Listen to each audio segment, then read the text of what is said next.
Hello, ഒരുപാട് നാളായി നമ്മൾ തമ്മിൽ കണ്ടിട്ടില്ലേ? അതിൻ്റെ കാരണം ഈ കുഞ്ഞിക്കാലുകളാണേ. ഈ പുള്ളിക്കാരത്തി വന്നത് കൊണ്ടാണ് നമുക്ക് കുറച്ച് നാളായിട്ട് നിങ്ങളെ കാണാൻ പറ്റാണ്ടിരുന്നത്. ആഫ്റ്റർ ഡെലിവറിക്ക് ശേഷം ആദ്യത്തെ ഓർഡറിൻ്റെ മെറ്റീരിയൽ സെലക്ഷനാണ് കേട്ടോ നടന്നുകൊണ്ടിരിക്കുന്നത്. അതിന് വേണ്ടിയിട്ട് നമ്മൾ ജോർജറ്റും ക്രേപ്പും ഒക്കെ സെലക്ട് ചെയ്ത് എടുത്തിട്ടുണ്ട്. കസ്റ്റമർ പറഞ്ഞ കളർ തന്നെയാണ് നമ്മൾ സെലക്ട് ചെയ്തെടുത്തത്. അപ്പോൾ ഇതിനകത്ത് കുറച്ച് ഹാൻഡ് വർക്കൊക്കെ ആഡ് ചെയ്യുന്നുണ്ട്. അപ്പോൾ നമ്മൾ ഹാൻഡ് വർക്ക് ചെയ്യാൻ വേണ്ടിയിട്ട് പാറ്റേൺ ആദ്യം തന്നെ പേപ്പറിൽ കട്ട് ചെയ്താണ് എടുക്കുന്നത്. അപ്പം ഞാൻ നെക്കും മാർജിനൊക്കെ ഇല്ലാണ്ട് വർക്ക് ചെയ്യേണ്ട പോർഷൻസ് മാത്രം പേപ്പറിൽ മാർക്ക് ചെയ്തെടുത്ത് അത് കട്ട് ചെയ്തെടുക്കുന്നു. സ്ലീവിലും യോക്ക് പോർഷനിലും ഒക്കെയാണ് വർക്ക് ചെയ്യേണ്ടത്.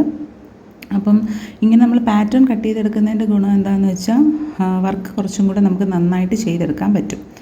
അങ്ങനെ എനിക്ക് ആവശ്യമുള്ള മെറ്റീരിയൽസൊക്കെ മാത്രം മുറിച്ചെടുത്ത് വെച്ചതിന് ശേഷം അതിലേക്ക് മാർക്ക് ചെയ്യണം. വർക്ക് ചെയ്യേണ്ട രീതിയും എല്ലാം പാറ്റേൺസൊക്കെ മാർക്ക് ചെയ്തിട്ടാണ് നമ്മൾ വർക്കേഴ്സിന് കൊടുക്കുന്നത്. അങ്ങനെ മാർക്ക് ചെയ്തെടുക്കുന്നുണ്ട്. എന്ത് ഔട്ട്ഫിറ്റാണ് ഞാൻ ചെയ്യാൻ പോകുന്നതെന്ന് ഇതിൻ്റെ സെക്കൻഡ് പാർട്ടിൽ വീഡിയോ ആയിട്ട് ചെയ്യാം കേട്ടോ. അപ്പം ഇത്രയും നാൾ നിങ്ങൾ തന്ന സപ്പോർട്ടും കാര്യങ്ങളും എല്ലാം ഇനിയും തുടർന്നും ഉണ്ടാവണം. ഞാൻ വീണ്ടും റീസ്റ്റാർട്ട് ചെയ്യുകയാണ്. അപ്പോൾ അടുത്ത വീഡിയോയിൽ കാണാം. ടാറ്റാ.